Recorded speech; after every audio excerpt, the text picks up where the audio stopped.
और उसकी तो बिगड़ जाती शाम तक आती है। सूर्यास्त और भैया मस्त। आपके भैया पर कोई केस नहीं। तो ये चुनाव इसी बात का चुनाव है कि नरेगा में कौन अपराधी आएगा या ऐसा व्यक्ति आएगा जिसको हमने जांचा है, परखा है। यही बात का चुनाव है कि एक तरफ कांग्रेस का विनाश है, दूसरी तरफ भारतीय जनता पार्टी का विकास है। एक तरफ भारतीय जनता पार्टी का सृजन है, दूसरी तरफ कांग्रेस का विध्वंस है। एक तरफ भारतीय जनता पार्टी के कार्यकर्ता और समर्थक के नाते राम भक्त हैं और दूसरी तरफ राम का विरोध करने वाले। जय श्री राम।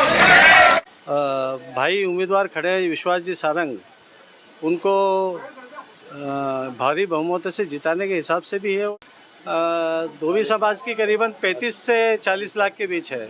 भाई मैं तो संघ का स्वयंसेवक हूँ, मेरा भाव तो यही है कि राष्ट्र का भाव रहता है, सभी एक, हिंदू समाज एक। भारतीय जनता पार्टी की सरकार बनती तो हम निश्चित ही ये इसमें पूरी कोशिश करेंगे कि इसको हम अनुसूचित जाति में करवाने की पूरी कोशिश करेंगे। नमस्कार, आप देख रहे हैं जेएमएस न्यूज। जेएमएस ने जनलोक मंथन संदेश और मंथन से होगा हर बात का।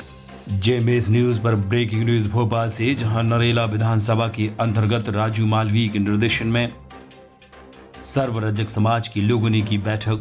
मौका था नरेला विधानसभा में विश्वास सारंग के पक्ष में जनता से वोट की अपील।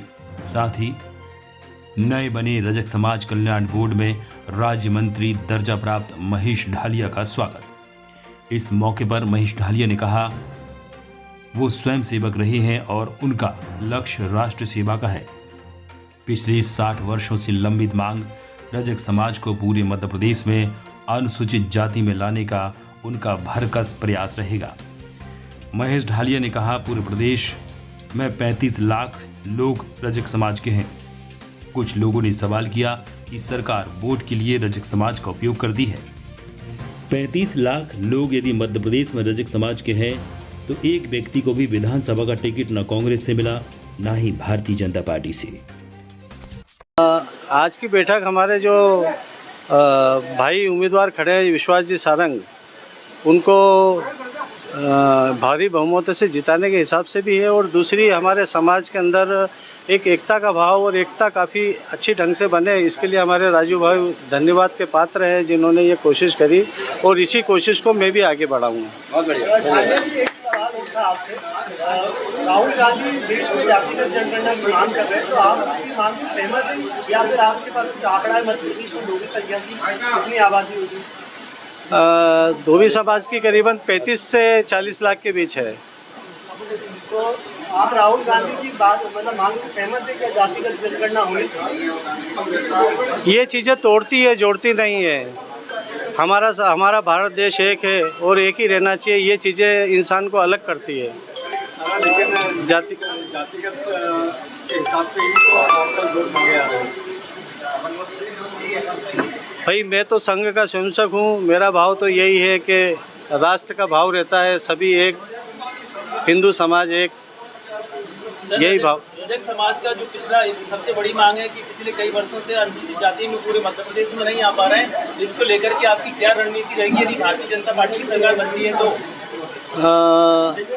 भारतीय जनता पार्टी की सरकार बनती तो हम निश्चित ही ये इसमें पूरी कोशिश करेंगे कि इसको हम अनुसूचित जाति में करवाने की पूरी कोशिश करेंगे। कुछ तकनीकी त्रुटियाँ हैं जो मुख्यमंत्री ने भी स्वीकार करी और उन्होंने बोला है कि हम इसको अगले सत्र में इसमें एक एक त्रुटियाँ दूर करके और इस चीज़ को हम कोशिश करेंगे करने की। भारत माता की जय। इस मौके पर नरेला विधानसभा से प्रत्याशी एवं पूर्व मंत्री विश्वास सारंग ने कहा कि नरेला विधानसभा का चहुमुखी विकास करने का संकल्प उन्होंने लिया है और करके भी दिखाया है। सुभाष नगर में सिविल अस्पताल, सामुदायिक स्वास्थ्य केंद्रों का उन्नयन हुआ, संपूर्ण क्षेत्र में विद्युतीकरण से हर घर हुआ रोशन, युवाओं के लिए व्यायामशालाओं का निर्माण कराया।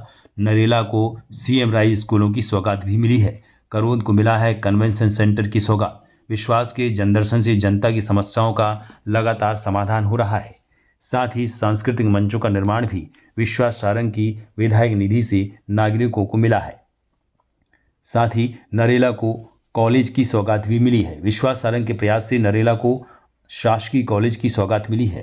करोड़ों की लागत से नाले नालियों का निर्माण भी उन्होंने कराया है। साथ ही खेल मैदान और मिनी स्टेडियम का निर्माण भी विश्वास सारंग ने नरेला के सभी मैदानों को अतिक्रमण से मुक्त कराकर विधायक निधि के माध्यम से विकसित कराया है। रहते ही ऐसी शाम को रहती और उसकी तो बिगड़ जाती शाम तक आती है। सूर्यास्त और भैया मस्त। केस में भी हर तरह का केस, जमीन हथियाने का केस, लड़की को छेड़छाड़ का केस, अवैध शराब परिवहन का केस, औरतों और भैंस चोरी का केस। आपके भैया पर कोई केस नहीं। तो ये चुनाव इसी बात का चुनाव है कि नरेला में कौन अपराधी आएगा या ऐसा व्यक्ति आएगा जिसको हमने जांचा है, परखा है। यही बात का चुनाव है कि एक तरफ कांग्रेस का विनाश है, दूसरी तरफ भारतीय जनता पार्टी का विकास है।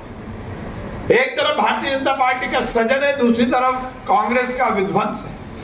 एक तरफ भारतीय जनता पार्टी के कार्यकर्ता और समर्थक के नाते राम भक्त हैं और दूसरी तरफ राम का विरोध करने वाले। जय श्री राम। ये चुनाव इसी बात का चुनाव है। अनुरोध करता हूं 17 नवंबर को कमल के सामने का बटन दबाकर भारतीय जनता पार्टी के प्रत्याशी के रूप में ही नहीं बल्कि नरेला परिवार के सदस्य के रूप में आप मुझे सहयोग दें। आपका और आपके परिवार का, आपके नाते रिश्तेदारों का वोट जरूर मिलना चाहिए और केवल यही समाज नहीं बल्कि आप दीगर समाज से भी बहुत संबंधित हैं, उनका भी वोट दिलवाए। इसी कामना के साथ बहुत बहुत धन्यवाद। हमारे ब्यूरो सेक्रेटरी जी भी उपस्थित हुए। धन्यवाद। ने आपको किस उद्देश्य से बुलाया और इस मीटिंग का उद्देश्य क्या था? आज की मीटिंग में पहली बार आई हूँ। मैं मीना गौतम। मुझे बहुत अच्छा लगा रजक समाज की मीटिंग में आके। मुझे राजेश कुंसारिया भैया ने आमंत्रित किया था, मामा जी के द्वारा मैं आमंत्रित की गई। मुझे बहुत ही अच्छा लगा। पहली बार इस मीटिंग को देखा है मैंने और मैं आगे रजक समाज में अपना योगदान देती रहूँगी। बने हैं रजक समाज कल्याण बोर्ड के और भारतीय जनता पार्टी की सरकार आती है तो क्या लगता है आपको अनुसूचित जाति में आ पाएगी? बिल्कुल, उनके द्वारा सारे काम किए जाएंगे और हम सब उनका समर्थन करते हैं। आपके पास कितनी महिलाओं का महिला संगठन है? कम से कम 50 महिलाओं का संगठन है हमारे पास में और सारे लोग हम समर्थन कर रहे हैं सर का। Thank you very much. Narela विधानसभा से विश्वास सारंग को रजक समाज का बहुत जन समर्थन मिल रहा है, लेकिन 17 नवंबर के बाद तय होगा कि नरेला विधानसभा से मनोज शुक्ला ने बाजी मारी या विश्वास सारंग ने। Bureau report, JMS news, Bhopal.